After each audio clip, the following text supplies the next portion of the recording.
Hi welcome back to my channel. ಇವತ್ತಿನ recipe tomato ಉಪ್ಪಿನಕಾಯಿ. ಇದು ತುಂಬಾ ಸುಲಭ, ಹಾಗೆ ಎಷ್ಟು ದಿವಸ ಇಟ್ಟರೂ ಏನೂ ಆಗಲ್ಲ, ಹಾಗೆ ತುಂಬ ಚೆನ್ನಾಗಿರುತ್ತೆ. ಸ್ಪೈಸಿಯಾಗಿ ದೋಸೆ, ಇಡ್ಲಿ, ಚಪಾತಿ, ಅನ್ನ ಎಲ್ಲದ್ರ ಜೊತೆಗೂ ಚೆನ್ನಾಗಿರುತ್ತೆ. ಈಗ ಹೇಗೆ ಮಾಡೋದಂತ ನೋಡೋಣ. ಮೊದಲು ಒಂದು ಕುಕ್ಕರ್ಗೆ 1 kg ಅಷ್ಟು ಟೊಮೆಟೊನ ನಾನು 4 ಪೀಸ್ ಆಗಿ ಕಟ್ ಮಾಡಿಕೊಂಡು ಸೇರಿಸ್ಕೊತಾ ಇದ್ದೀನಿ. ಹಾಗೆ ಟೊಮೆಟೊ ಎಲ್ಲ ಮುಳುಗೋಷ್ಟು ನೀರನ್ನು ಸೇರಿಸ್ಕೊಂಡಿದ್ದೀನಿ. ಈಗ ಇದನ್ನು ಮುಚ್ಚಿ 1 ವಿಷಲ್ ಹೊಡಿಸ್ಬೇಕು ಅಷ್ಟೇ. ಈ ಕಡೆ ಈಗ ಇದಕ್ಕೆ ಒಂದು ಪೌಡರ್ ಮಾಡ್ಕೋಬೇಕು, ಅದು ಮಾಡ್ಕೊಳ್ಳೋಣ. ಒಂದು ಪ್ಯಾನ್ ಇಟ್ಟಿದ್ದೀನಿ, ಅದಕ್ಕೆ ಒಂದು 4 ಟೇಬಲ್ ಸ್ಪೂನಷ್ಟು ಸಾಸಿವೆ ಹಾಕ್ಕೊಂಡಿದ್ದೀನಿ. ಅದನ್ನು ಚೆನ್ನಾಗಿ ಫ್ರೈ ಮಾಡ್ಕೋತಾ ಇದ್ದೀನಿ ನಾನೀಗ.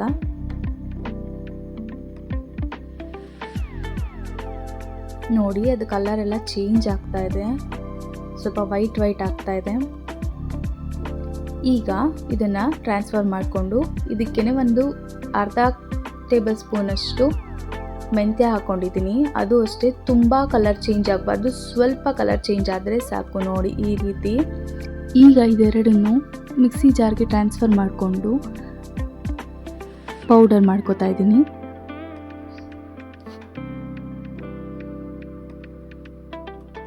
ನೋಡಿ, ಇಷ್ಟು ನುಣ್ಣಗಾಗಿದ್ದರೆ ಸಾಕು ಪೌಡರು. ಈ ಕಡೆ ವಿಷಲ್ ಕೂಗಿ ಕುಕ್ಕರು ಬಿಟ್ಟಿತ್ತು, ಈಗಿಂದ ತೆಕ್ಕೊಳ್ಳೋಣ. ನೋಡಿ, ಈ ರೀತಿ ಟೊಮೆಟೊ ಬೆಂದಿದೆ. ಈಗ ಇದನ್ನು ನೀರು ಸಪ್ರೇಟು ಹಾಗೆ ಟೊಮೆಟೊ ಸಪ್ರೇಟ್ ಮಾಡ್ಕೋತಾ ಇದ್ದೀನಿ.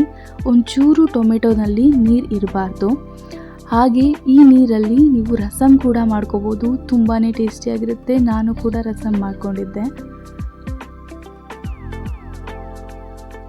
ನೋಡಿ, ಈಗ ಇದೆಲ್ಲ ಆರಿದೆ. ಇದನ್ನೂ ಒಂದು ಮಿಕ್ಸಿ ಜಾರ್ಗೆ ಟ್ರಾನ್ಸ್ಫರ್ ಮಾಡಿಕೊಂಡು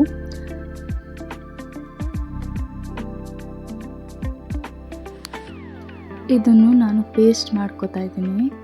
ನೋಡಿ, ಈಗ ಈ ರೀತಿ ಆಗಿದೆ.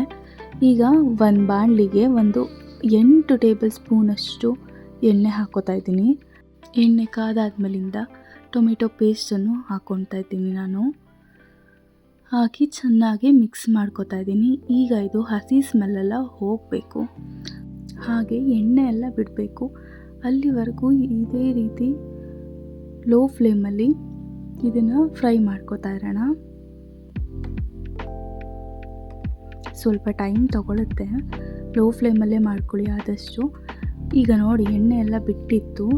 ಈಗ ಒಂದು ಚಿಕ್ಕ ನಿಂಬೆಹಣ್ಣಷ್ಟು ಹುಣಸೆ ಹಣ್ಣನ್ನು ನಾನು ನೆನೆಸಿಟ್ಕೊಂಡಿದ್ದೆ. ಜಾಸ್ತಿ ಹುಣಸೆ ಹಣ್ಣು ಹಾಕೋಬಾರ್ದು, ಯಾಕೆ ಅಂದರೆ ಟೊಮೆಟೊನಲ್ಲೇ ಹುಳಿ ಇರುತ್ತಲ್ವ, ಹಾಗಾಗಿ. ಈಗ ಇದಕ್ಕೆ ರುಚಿಗೆ ತಕ್ಕಷ್ಟು ಉಪ್ಪು ಹಾಗೆ 3 ಟೇಬಲ್ ಸ್ಪೂನಷ್ಟು ಖಾರದ ಪುಡಿ. ನಿಮಗೆ ಖಾರ ಇಷ್ಟ ಇದೆ ಅನ್ನೋರು 3 ಟೇಬಲ್ ಸ್ಪೂನಷ್ಟು ಹಾಕೋಬೋದು. ಖಾರ ಅಷ್ಟೊಂದು ತಿನ್ನಲ್ಲ ಅನ್ನೋರು 2 ಟೇಬಲ್ ಸ್ಪೂನಷ್ಟು ಹಾಕ್ಕೊಳ್ಳಿ. ನಮ್ಮ ಮನೇಲಿ ಖಾರ ಎಲ್ಲರೂ ತಿಂತಾರೆ, ಹಾಗಾಗಿ ನಾನು ಜಾಸ್ತಿನೇ ಹಾಕ್ಕೊಂಡಿದ್ದೀನಿ. ಈಗ ಇದುವೇ ಹಸಿ ಸ್ಮೆಲ್ ಹೋಗಿ ಚೆನ್ನಾಗಿ ಕುದ್ದಿ ಎಣ್ಣೆ ಬಿಡೋವರೆಗೂ ಇದೇ ರೀತಿ ಕುದಿಸ್ಕೋಬೇಕು. ಲೋ ಫ್ಲೇಮಲ್ಲೇ ಫುಲ್ಲು ಈ ಉಪ್ಪಿನಕಾಯಿ ರೆಸಿಪಿನ ಮಾಡ್ಕೋಬೇಕು. ನೋಡಿ, ಈಗ ಇದೆಲ್ಲ ಚೆನ್ನಾಗಿ ಹಸಿ ಸ್ಮೆಲ್ಲೆಲ್ಲ ಹೋಗಿ ಎಣ್ಣೆ ಬಿಟ್ಟಿತ್ತು. ಈಗ ಇದಕ್ಕೆ ನಾವು ಪೌಡರ್ ಮಾಡಿ ಇಟ್ಕೊಂಡಿದ್ವಲ್ಲ, ಅದನ್ನು 2 ಟೇಬಲ್ ಸ್ಪೂನಷ್ಟು ಹಾಕ್ಕೊಂಡಿದ್ದೀವಿ. ನೋಡಿಕೊಂಡು ಹಾಕ್ಕೊಳ್ಳಿ, ನಿಮ್ಮ ರೆಸಿಪಿಗೆ ಎಷ್ಟು ಬೇಕೋ ಅಷ್ಟು. ಇಲ್ಲಾಂದರೆ ಜಾಸ್ತಿ ಕಹಿ ಆಗಿಬಿಡುತ್ತೆ ಮೆಂತ್ಯ ಹಾಕಿರೋದ್ರಿಂದ. ನೋಡಿ, ಈಗ ಈ ರೀತಿ ಆಗಿದೆ. ಇದನ್ನು ಹಾಗೆ ಕುದಿಯೋಕ್ಕೆ ಬಿಟ್ಬಿಟ್ಟು ಲೋ ಫ್ಲೇಮಲ್ಲಿ ಇನ್ನೊಂದು ಕಡೆ ನಾನು ಒಗ್ಗರಣೆಗೆ ಎಣ್ಣೆ ಹಾಕ್ಕೊಂಡಿದ್ದೀನಿ. 1.5 ಟೇಬಲ್ ಸ್ಪೂನಷ್ಟು, ಹಾಗೆ ಸ್ವಲ್ಪ ಇಂಗು, ಹಾಗೆ ಸಾಸಿವೆ ಎಲ್ಲ ಚಟಪಟ ಅಂದಾದ್ಮೇಲಿಂದ ಕರಿಬೇವಿನ ಸೊಪ್ಪು, ಇಷ್ಟೇ. ಈಗ ಇದನ್ನು ಉಪ್ಪಿನಕಾಯಿಗೆ ಸೇರಿಸ್ಕೊಂಡ್ರೆ ಟೇಸ್ಟಿಯಾಗಿರೋ ಉಪ್ಪಿನಕಾಯಿ ರೆಡಿ. ತುಂಬಾ ಚೆನ್ನಾಗಿರುತ್ತೆ, ಖಾರವಾಗಿ ಹುಳಿಯಾಗಿ. ಒಂದ್ಸತಿ ಟ್ರೈ ಮಾಡಿ. Thank you so much for watching.